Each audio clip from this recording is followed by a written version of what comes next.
dados, né, para o inventário ser considerado.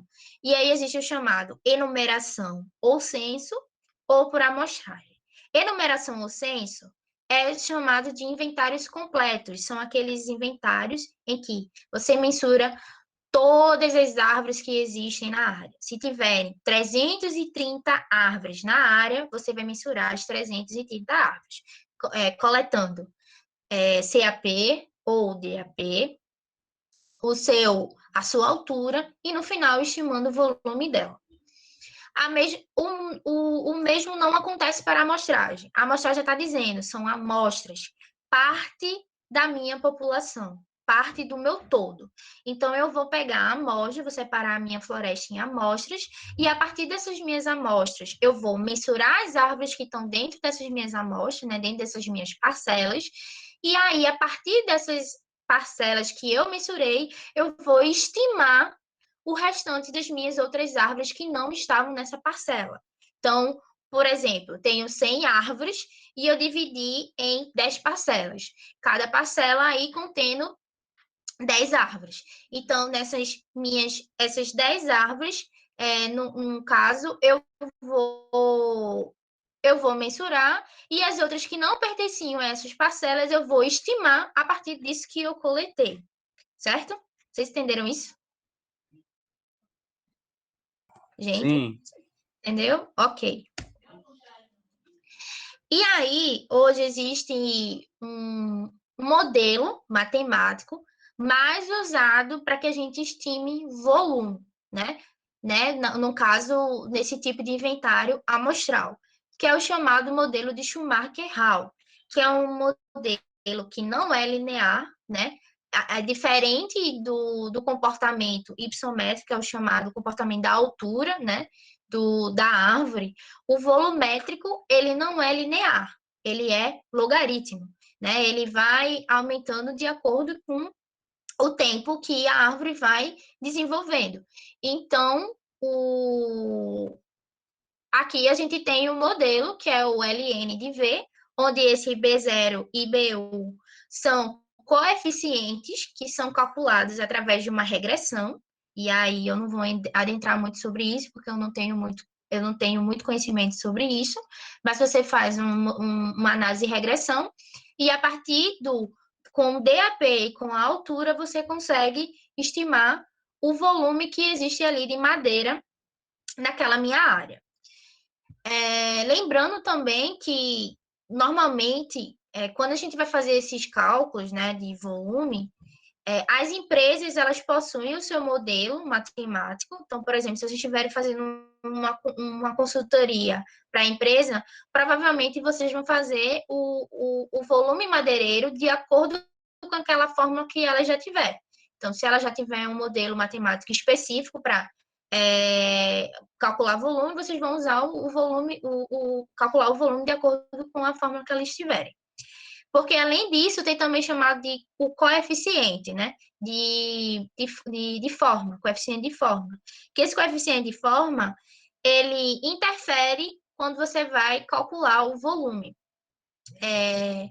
A gente considera a árvore, né? Quando vai calcular esse coeficiente de forma, até um determinado momento, a árvore, ela parece ser cilíndrica, né? Ela parece ser um cilindro perfeito.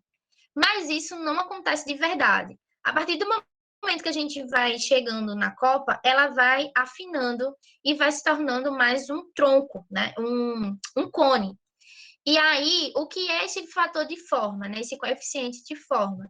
Ele é o volume que a gente estimou de madeira dividido pelo volume real. Só que, normalmente, a gente não tem como calcular esse volume real. Porque esse volume real a gente só tem como calcular se derrubar a árvore e sair medindo seção por seção dessa árvore para, no final, somar tudo. Então, por isso que a gente usa esses modelos matemáticos, né, estatísticos de regressão para poder estimar esses volumes. Então, na hora que vocês na hora que vocês forem coletar os dados, né, como DAP, como altura, na floresta, vocês devem levar em consideração exatamente essas situações que estão acontecendo nessa segunda imagem. Aqui a gente vê uma árvore que está em nível. Se ela está em nível, então não tem o que fazer. Eu vou ali, vou medir onde é que é o meu 1,30. Você pega a fita métrica, mede 1,30 até a altura do seu, no caso, a altura do seu peito, né, que a gente chama de diâmetro de altura de peito. Você vai ver até onde é o seu 1,30, e aí você vai projetar esse seu 1,30 na árvore. Ali onde tiver 1,30 na árvore é onde você vai mensurar o CAP ou o DAP, dependendo do equipamento que você tiver em campo. Normalmente, fita métrica, a gente consegue calcular o CAP, né, que é o chamado de circunferência à altura do peito.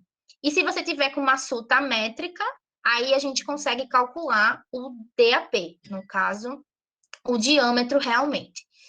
Aí existem as situações. Se a árvore estiver inclinada, você vai ter que mensurar o diâmetro ou o CAP dela de forma inclinada, de forma que a sua fita métrica ou a sua suta ela esteja paralela à inclinação da sua árvore.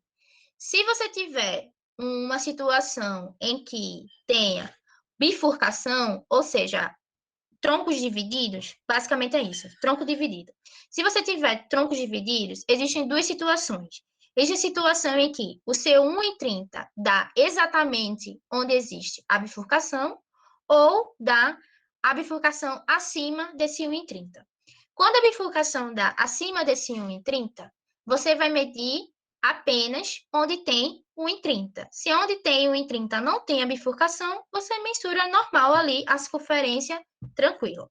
Agora, se tiver no 1,30 a bifurcação, aí você vai medir tronco por tronco. Se tiver, por exemplo, 3 bifurcações, você vai medir a primeira bifurcação, a segunda bifurcação e a terceira bifurcação. Se tiver 4, assim sucessivamente. E na sua planilha, né, de base de dados lá, em campo, você vai colocar como observação bifurcada, porque isso entra como algo qualitativo da sua floresta. E a última situação que pode acontecer é se de repente você tem a chamada de dilatação ou nó, que basicamente o nó surgiu ali, brotou um galho, esse galho caiu, formou uma cicatriz. Então, ali, a partir do momento, se você for mensurar onde tem um nó, você pode subestimar esse DAP, e aí, no que vai subestimar esse DAP, você subestima também o volume de madeira que existe ali. O que pode levar, por exemplo, a um excesso de madeira para o seu cliente, e muitas vezes o seu cliente ali, ele não quer que exceda a madeira, ele quer exatamente o que tem ali. Até porque onde é que ele vai estacar essa madeira que excedeu? Então, tem que ter muito cuidado na hora que estiver fazendo os cálculos. Então, quando tiver esse nó, você vai ter um nó ali, deu 1,30, onde tem um nó. Então, eu vou pegar acima do nó e mensurar tanto o DAP ou o CAP, dependendo de onde esteja, qual equipamento você tenha em mãos. Que mais à frente eu vou mostrar esses equipamentos. E aí, pensando no nível de detalhamento desse seu inventário, né? Existe inventário chamado exploratório, de reconhecimento e o detalhado. O exploratório, ele é muito mais aquele que realmente você quer explorar a sua área. Você quer conhecer a sua área, saber qual é a extensão, né, dessa sua área, qual o tipo de cobertura vegetal que eu tenho ali, né? É uma mata fechada, é uma mata aberta, eu tenho Mata Atlântica, eu tenho uma zona de sei lá, espécies da caatinga, enfim, tudo isso é o exploratório. Além do estoque de madeira também para esse inventário. Muitas vezes esse exploratório ele é mais um inventário qualitativo, quero saber realmente dados qualitativos, características, enfim. O de reconhecimento, ele é uma mistura, tanto de qualitativo quanto de quantitativo. No caso, quando você vai fazer o reconhecimento, que ele está muito ligado ao convencional, a gente